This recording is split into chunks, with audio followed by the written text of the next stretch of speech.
Assalamualaikum warahmatullahi wabarakatuh. Waalaikumsalam warahmatullahi wabarakatuh.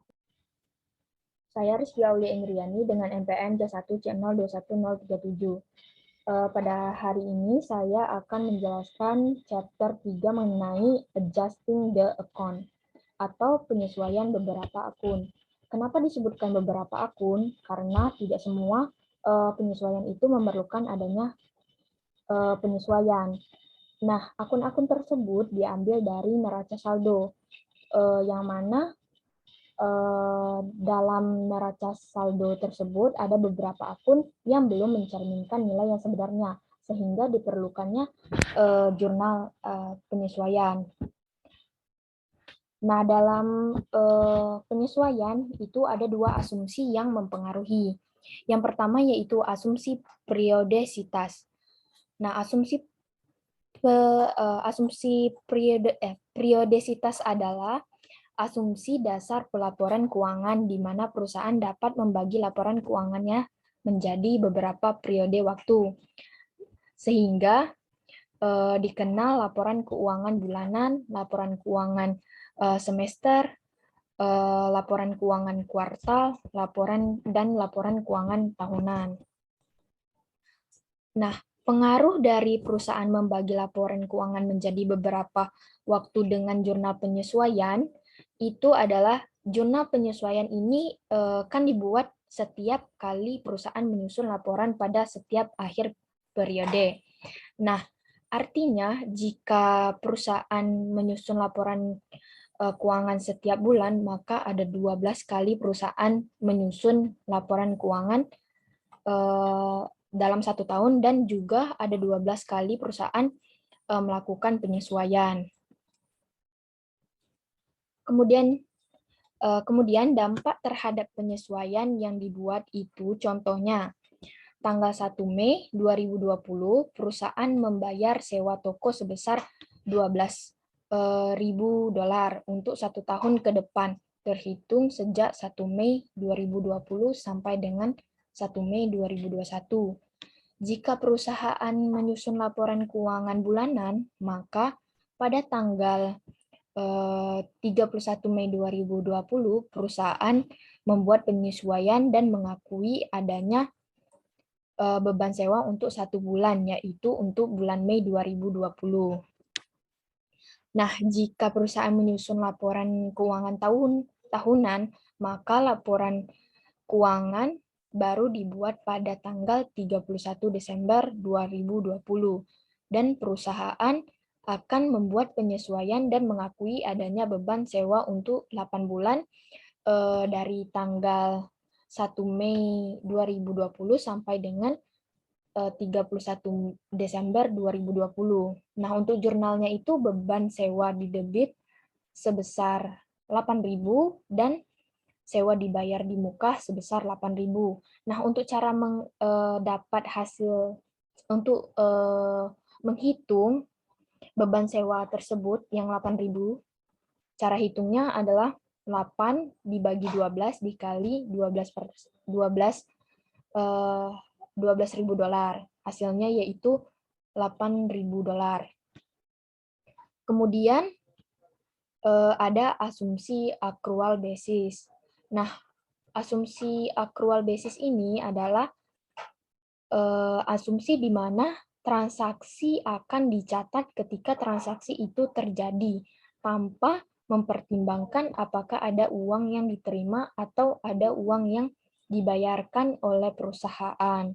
Contohnya, pada tanggal 1 Oktober 2020, perusahaan sudah menyelesaikan jasa fotokopi senilai $500 dan tagihan sudah dikirim ke pelanggan, namun pelanggan belum membayar atau baru akan membayar 1 minggu lagi. Jadi, pada 1 Oktober 2020 telah terjadi transaksi, yaitu perusahaan kita telah menyelesaikan jasa dan mengirim tagihan. Maka transaksi akan dicatat meskipun pada 1 Oktober 2020 ini tidak ada uang yang diterima perusahaan, karena yang jadi dasar pencatatan itu adalah transaksi sudah terjadi. Nah, untuk jurnalnya itu adalah piutang usaha di debit dan pendapatan jasa di kredit. Nah, lawan dari asumsi accrual basis itu adalah asumsi cash basis. Nah, asumsi cash basis ini adalah dasar pencatatan transaksi di mana transaksi baru akan dicatat ketika pada saat itu ada uang yang diterima atau ada uang yang dibayarkan oleh perusahaan. Nah, seperti contoh tadi, pada tanggal 1 Oktober 2020, perusahaan belum melakukan pencatatan transaksi dan baru akan dicatat ketika pelanggan sudah melakukan pembayaran. Kemudian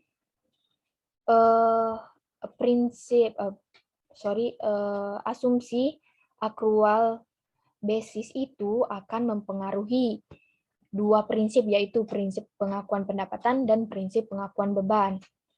Nah, prinsip pengakuan beban ini menyatakan bahwa pendapatan diakui perusahaan ketika jasa sudah diberikan, tanpa mempertimbangkan apakah ada uang yang diterima atau belum.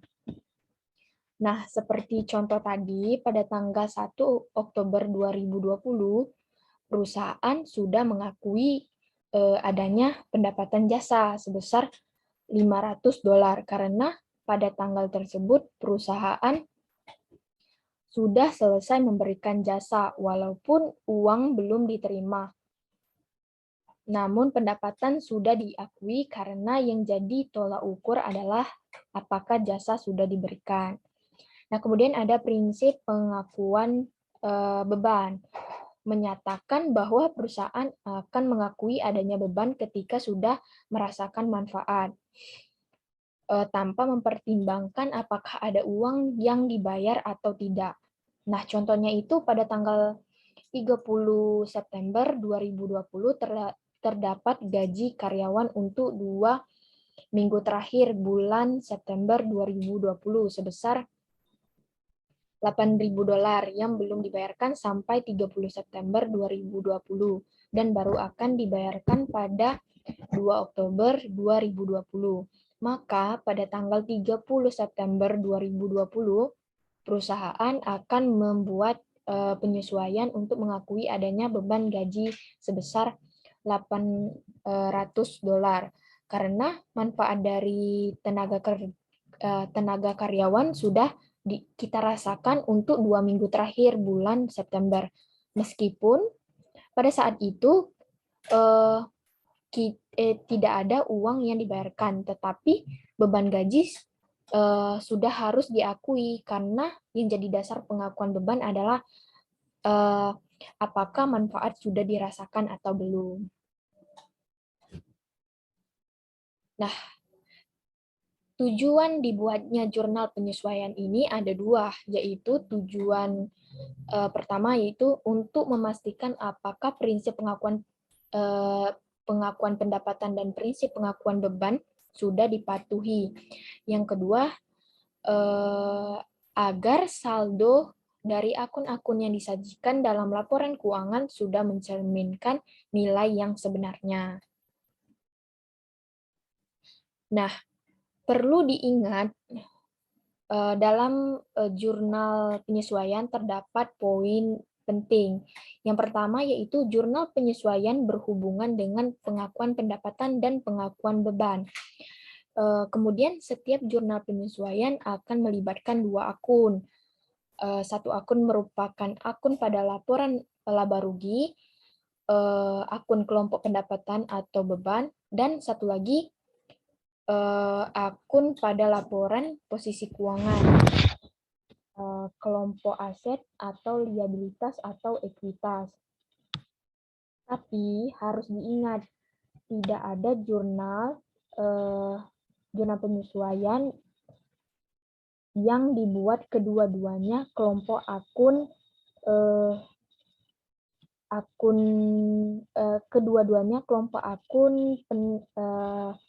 kelompok akun kas ataupun kedua-duanya itu kelompok pendapatan.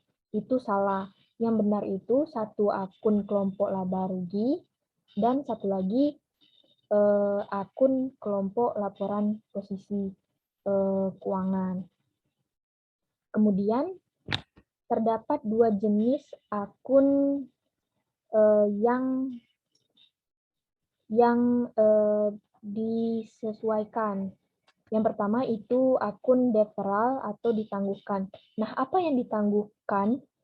Yang ditangguhkan itu adalah pengakuannya sebagai beban atau pendapatan dan akan diakui sebagai pendapatan atau sebagai beban pada jurnal penyesuaian jika sudah memenuhi prinsip pengakuan pendapatan dan prinsip pengakuan beban. Nah, akun deferral ini terbagi menjadi beberapa jenis. Yang pertama yaitu prepaid expense atau beban dibayar di muka. Nah, beban dibayar di muka ini adalah perusahaan sudah membayar sebelum manfaat dirasakan oleh perusahaan. Sehingga pada saat terjadi transaksi pembayaran belum boleh diakui sebagai beban. Contohnya, pada tanggal 1 September 2019, perusahaan membayar sewa toko untuk 1 tahun ke depan senilai $6.000 terhitung sejak tanggal 1 September 2019 sampai dengan 1 September 2020. Sehingga jurnal yang dibuat oleh perusahaan belum boleh mencatatnya sebagai beban sewa karena pada saat dibayar perusahaan belum merasakan manfaat dari toko yang disewa. Jadi jurnal yang dibuat pada tanggal 1 September 2019 adalah prepaid rent atau sewa dibayar di muka di debit sebesar $6.000 dan cash di kredit sebesar $6.000. Kemudian ada unearned revenue atau pendapatan diterima di muka. Adalah perusahaan sudah menerima uang atas jasa yang belum dia berikan kepada pelanggan sehingga belum boleh diakui sebagai pendapatan jasa. Nah, contohnya itu pada tanggal 2 September 2020 perusahaan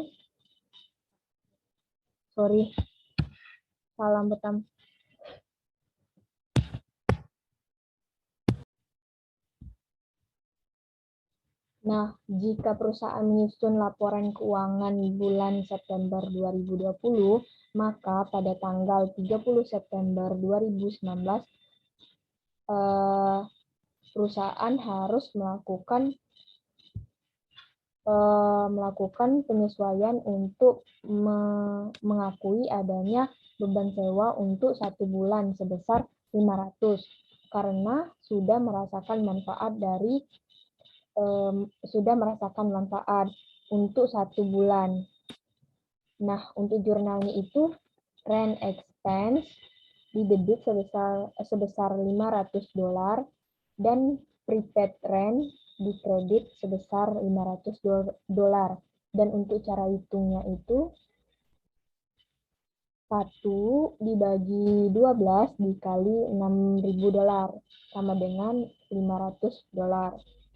Nah, kemudian ada unearned revenue atau pendapatan diterima di muka. Adalah perusahaan sudah menerima uang atas jasa yang belum diberikan kepada pelanggan sehingga belum boleh diakui sebagai pendapatan jasa. Contohnya, pada tanggal 2 September 2020 perusahaan menerima uang sebesar 1.200 dari pelanggan untuk jasa iklan 6 bulan ke depan terhitung mulai 1 September 2020. Karena pada tanggal 2 September perusahaan belum memberikan jasa iklan kepada pelanggan, maka perusahaan belum boleh mengakui adanya pendapatan jasa. Sehingga jurnal yang dibuat pada tanggal 2 September adalah cash di debit sebesar $1.200 dan unearned revenue di kredit sebesar $1.200. Nah, jika perusahaan menyusun laporan keuangan untuk bulan September 2020, maka perusahaan harus membuat penyesuaian untuk mengakui adanya pendapatan jasa yang sudah sah diakui sebesar $200 untuk 1 bulan karena jasa bulan September sudah diberikan. Nah, untuk jurnalnya itu unearned revenue didebit sebesar $200 dan service revenue sebesar $200. Untuk cara hitungnya itu 1 dibagi 6 dikali 1.200. Hasilnya adalah $200.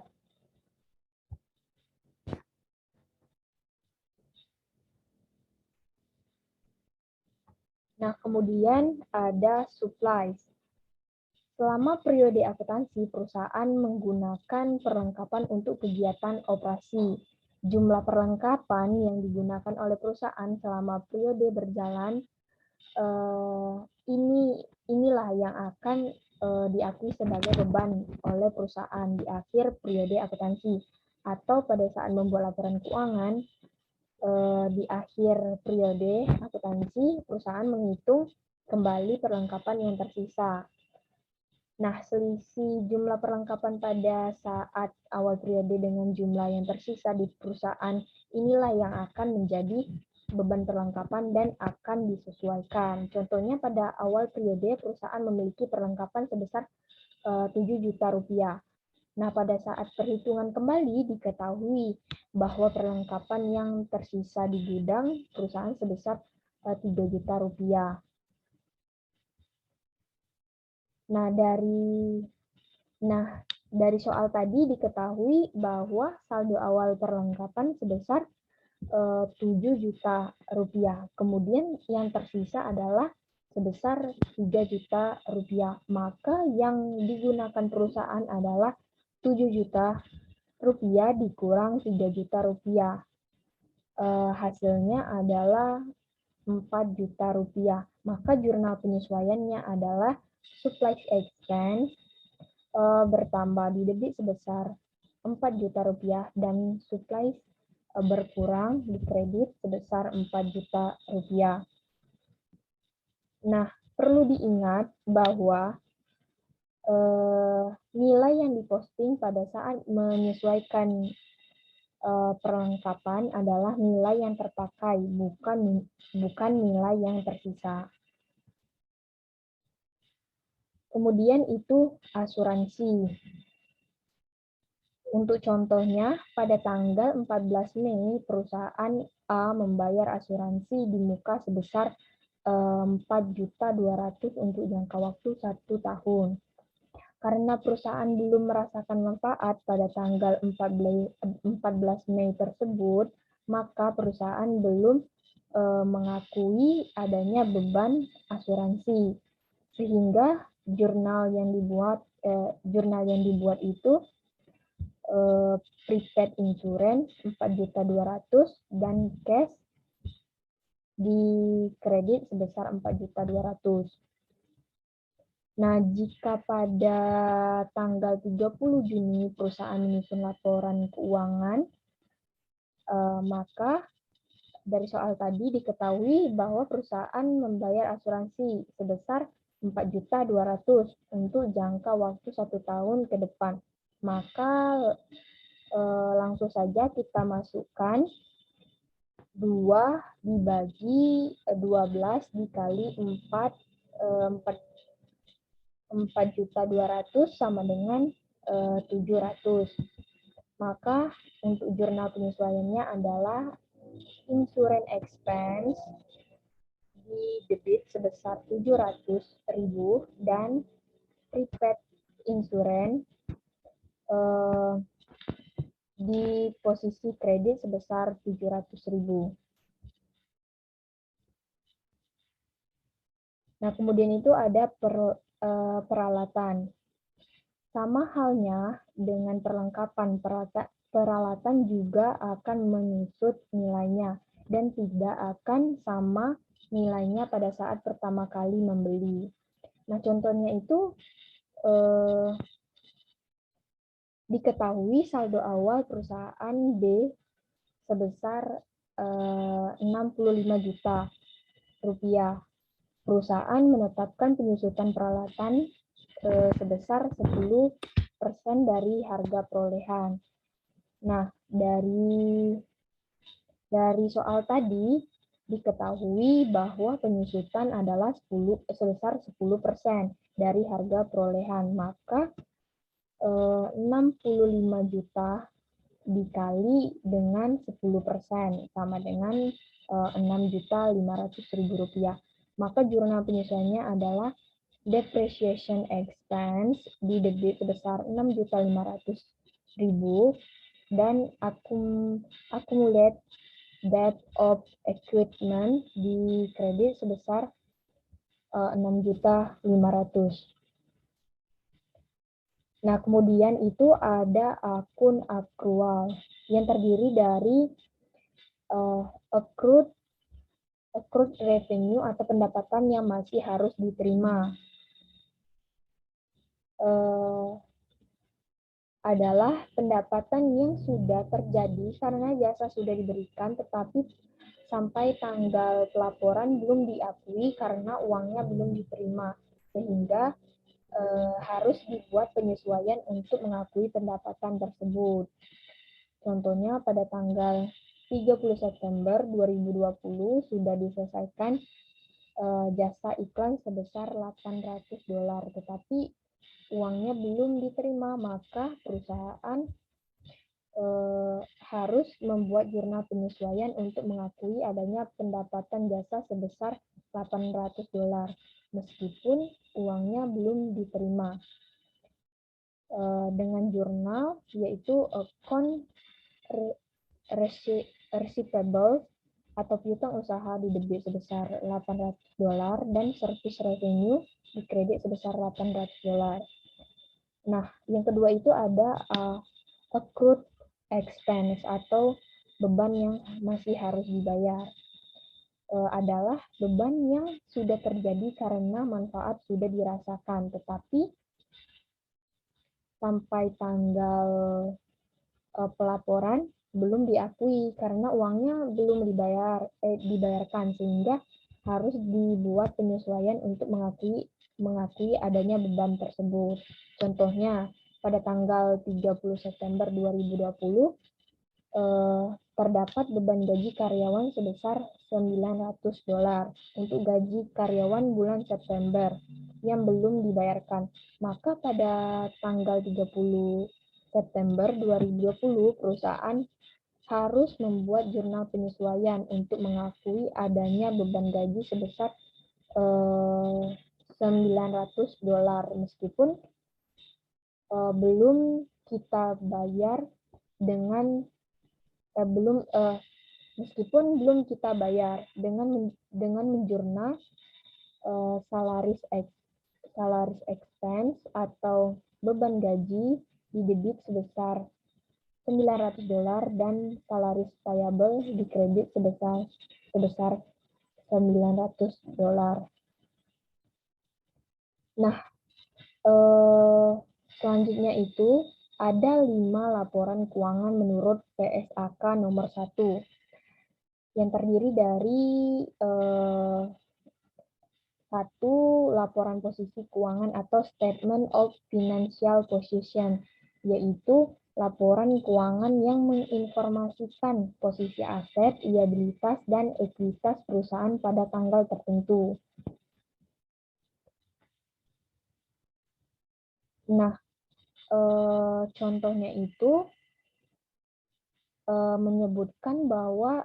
menyebutkan per 31 Desember 2020 yang bermakna bahwa semua saldo perusahaan pada 31 Desember saja.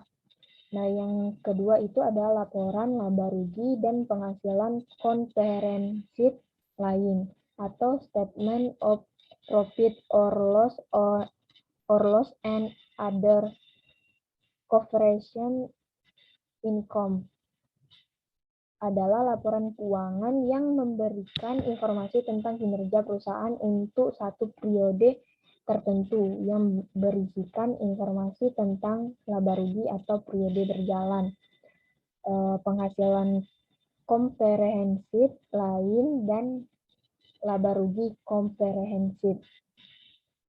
Contohnya itu terdapat for the years ended 31 Desember 2020. Artinya itu kita menghitung pendapatan dan beban dari 1 Januari sampai 31 Desember.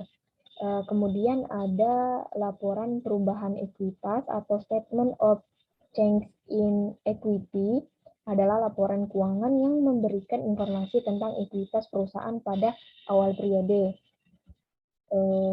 perusahaan ekuitas selama periode tersebut, dan posisi ekuitas pada akhir periode.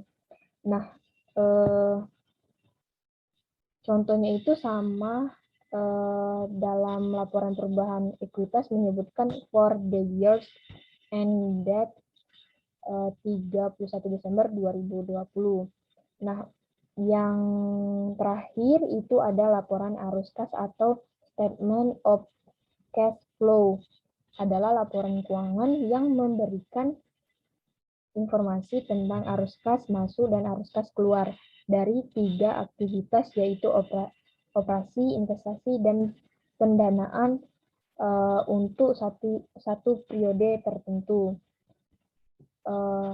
Laporan arus kas ini juga sama menyebutkan for the years ended 31 Desember 2020. Yang terakhir adalah catatan atas laporan keuangan atau notes to financial statement, adalah laporan keuangan yang berisikan informasi tentang kebijakan akuntansi dan pelaporan keuangan, dan penjelasan untuk setiap akun yang ada pada laporan keuangan. Nah, untuk perusahaan yang sudah beroperasi dalam satu periode dan menyusun laporan keuangannya, maka laporan keuangan yang dibuat pertama kali adalah laporan laba rugi dan penghasilan komprehensif lain. Selanjutnya itu laporan perubahan ekuitas, kemudian laporan posisi keuangan, kemudian laporan arus kas, dan catatan atas laporan keuangan. Mungkin itu saja penjelasan untuk bab 3 tentang adjusting the account. Bagi yang ingin bertanya, saya persilakan. Baik, maka saya Tamara Putri Amarsi, NPM C1C021162. Izin bertanya. Nah, tadi kan dijelaskan bahwa untuk perusahaan yang sudah beroperasi, maka laporan keuangan yang dibuat pertama kali adalah laporan laba rugi. Nah, jika untuk perusahaan yang baru beroperasi, yang pertama kali dibuat itu apa?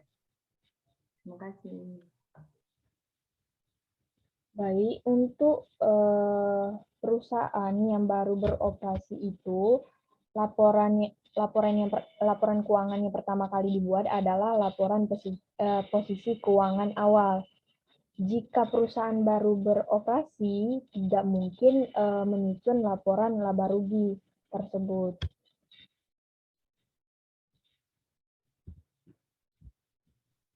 Oh, jadi gitu ya. Oke. Sama. Baik, saya bertanya. Perkenalkan, nama saya Diana Novianti, NPM C1C021166. Apakah jurnal penyesuaian itu boleh tidak dibuat? Jurnal penyesuaian itu sebenarnya harus dibuat. Jika jurnal penyesuaian tidak dibuat, maka akun-akun dalam laporan keuangan tidak mencerminkan nilai yang sebenarnya, dan laporan keuangan menjadi tidak wajar karena dipenuhi dengan salah saji. Baik, terima kasih. Sama. Baik, apakah ada lagi yang ingin bertanya? Tidak, sudah Saya semua. tutup. Baik, saya tutup.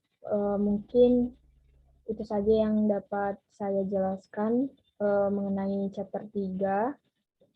Bila terdapat kesalahan, saya mohon maaf. Saya tutup. Wabillahi taufiq wal hidayah. Wassalamualaikum warahmatullahi wabarakatuh.